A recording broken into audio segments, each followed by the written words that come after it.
La profundización del cambio de época. Argentina recuperó YPF. Es un día muy especial, un día que tal vez no pensé tener que vivir como presidenta de los argentinos y que tal vez la historia ha sido muy generosa con esta presidenta que le ha permitido enviar el proyecto de recuperación y al mismo tiempo, hace unos instantes, firmar la promulgación de la ley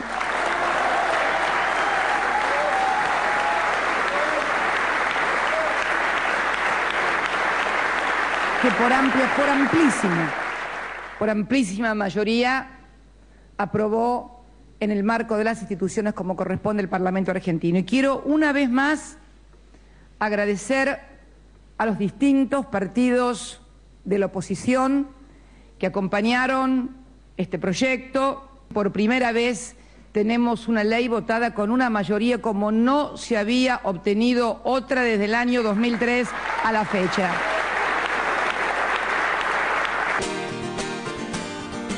Todavía cantamos, todavía pedimos, todavía soñamos, todavía esperamos.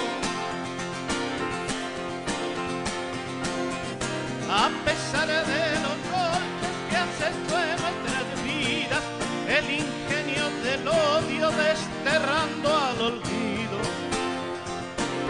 a nuestros seres queridos.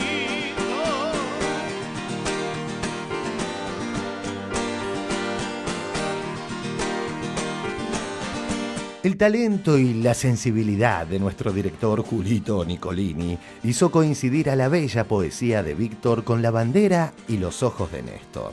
La sabiduría de la historia encuentra reunidos a Néstor, Víctor, acompañado por Serrat y León Gieco y la misma canción, el día después del descuelgue de cuadros de genocidas.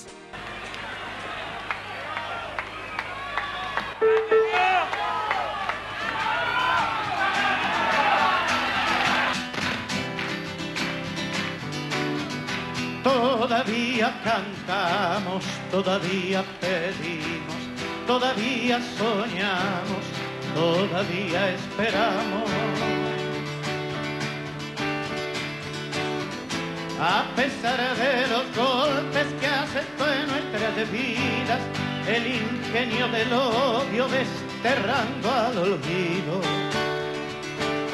a nuestros seres queridos. Todavía cantamos, todavía pedimos, todavía soñamos, todavía esperamos. Que nos digan a dónde han escondido las flores que aromaron las calles persiguiendo un destino. ¿Dónde se han ido? Una nota de Paul Krugman, aparecida hoy, 3 de mayo del 2012. Paul Krugman, Premio Nobel de la Economía, no es del Frente para la Victoria. Nos gustaría que fuera del Frente para la Victoria, pero no es del Frente para la Victoria. Es un premio Nobel junto a Joseph Stiglitz, de los más conocidos. Paul Krugman señalaba hoy en un artículo el camino de Argentina. Mati Iglesias, dice Paul Krugman, quien estuvo recientemente en Argentina, escribe acerca de las lecciones brindadas por la recuperación de dicho país después de su salida de la ley de la convertibilidad. Como él dice, es una historia exitosa para destacar, que ofrece enseñanzas valiosas para los países de la eurozona. Y continúa Paul Krugman, solo voy a agregar una cosa, la cobertura de la prensa argentina es otro ejemplo de cómo el saber convencional puede hacer imposible apreciar correctamente los hechos más básicos. Es uno de los tipos más escuchados en el mundo, más leídos, a propósito de la economía mundial, Paul Krugman. Exactamente. Y bueno, lo está diciendo hoy en el diario, un diario muy influyente como el New York Times. Argentina Azul, fíjate, sí. Del 2002 ahora, el crecimiento que tiene Argentina y el crecimiento de Brasil. Sí. Creo que Brasil va muy bien y ha tenido un buen liderazgo, pero ¿por qué Brasil es un impresionante BRIC? Esto es Brasil, Rusia, India y China, que dicen son los países que vienen a reemplazar a Estados Unidos, etcétera, y a Europa, mientras que Argentina siempre es menospreciado. De hecho, sabemos por qué, pero no habla bien del estado de la economía de informes, o sea, no habla bien de cómo se tratan las noticias en el mundo. La información que reciben los economistas. Pareciera como que hubiera una intención en algunos medios de dañar la imagen no de la presidenta o de un gobierno, sino la de la Argentina, la de los 40 millones de argentinos, donde también están ellos. Contrastando con la histórica recuperación votada por abrumadora mayoría, los lobistas de las corporaciones siguen haciendo de las suyas. En sintonía con Artaza y Alfonsín, Ricardo Gil Lavedra de la UCR debió poner en su sitio a Morales Solá. Diarioregistrado.com. Fuerte desmentida a Morales Solá. ¿Usted leyó hoy a La Nación? Sí, estaba leyendo la columna. ¿De Morales Solá? Sí. Leyó esta parte, se la leo. ¿Qué le pasó a los radicales? ¿Fueron víctimas de un chantaje emocional, como lo calificó el diputado Jaraguad, el líder de la media docena de diputados radicales que se sublevaron entre los 40 obedientes? Había muchos más diputados radicales dispuestos a desobedecer la increíble orden partidaria. Uno a uno fueron cayendo, seducidos por promesas de que podrán nombrar en la Cámara de Diputados a más empleados de los que ya tienen.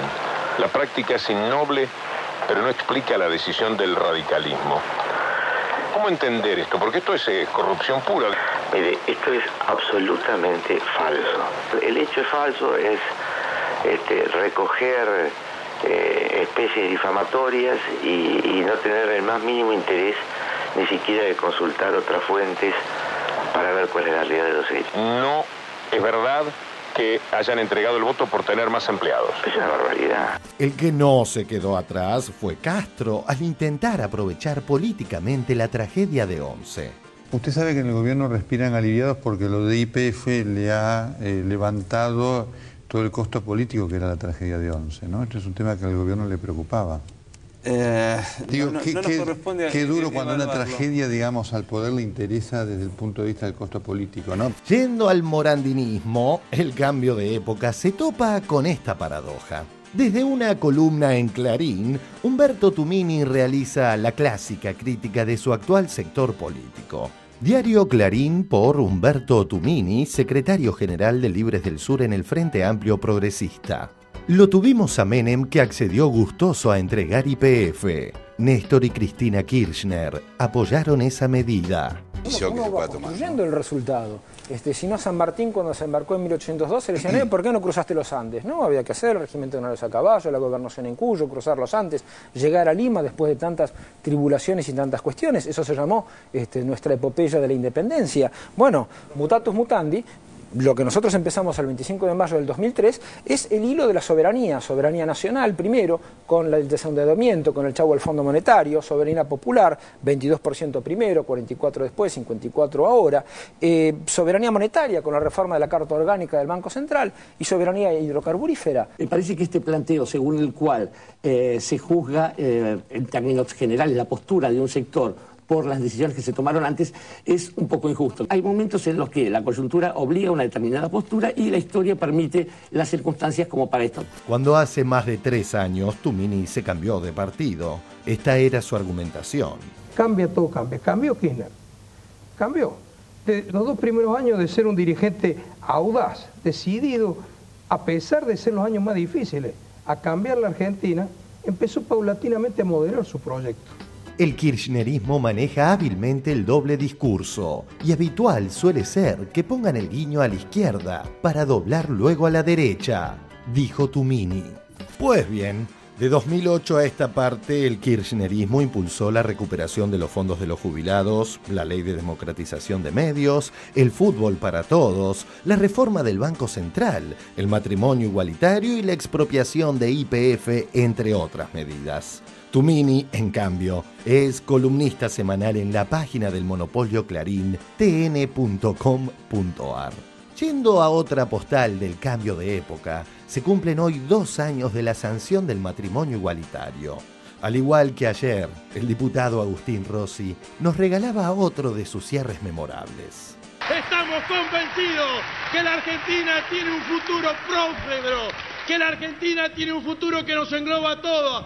No son los partidos políticos opositores nuestros enemigos. Lo dije acá en este recinto en el año 2009. Dije que la contradicción de la política argentina era política versus corporaciones, no era oficialismo versus oposición, que lo que teníamos que construir era una política capaz de disciplinar al poder corporativo, que la política desde cualquier lugar piensa por el interés general, que las corporaciones piensan en su propio interés, que para nosotros la Argentina es la patria, que para nosotros la Argentina no es una factoría. Muchísimas gracias, señor presidente.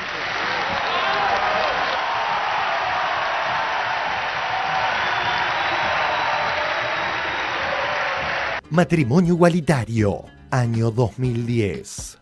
Termina Osvaldo Bazán diciendo que sueña con este diálogo. Viejos, quería decirle que estoy de novio. Qué alegría, nene. ¿Con un chico o con una chica? Con muchísima alegría adelanto mi voto afirmativo y el de muchos compañeros de mi bloque. Muchas gracias, señor presidente. Muy bien. El archivo de 678 también desbarataba entonces las falsas verdades instaladas. Este proyecto de Vilma Ibarra fue tomado políticamente por Néstor Kirchner. Yo creo que no tiene que hacerse un boca y rever de esto, fue un oportunismo político para introducir este tema. ¿Estaría de acuerdo con que una pareja gay, si quiere adoptar a un chico, pueda hacerlo? ¿Por qué no? Una pareja gay, ¿por qué no va a poder adoptar a un chico?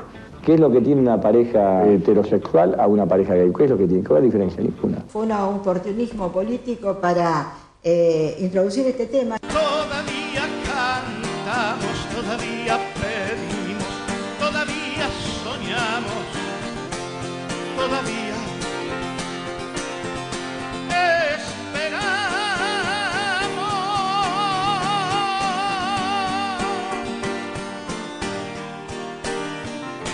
Quiero asegurar que vamos a desarrollar una tarea profesionalizada y con profundo sentido político y patriótico, porque no es incompatible la eficiencia con la patria. Muchas gracias y muy buenas tardes a todos y a todas.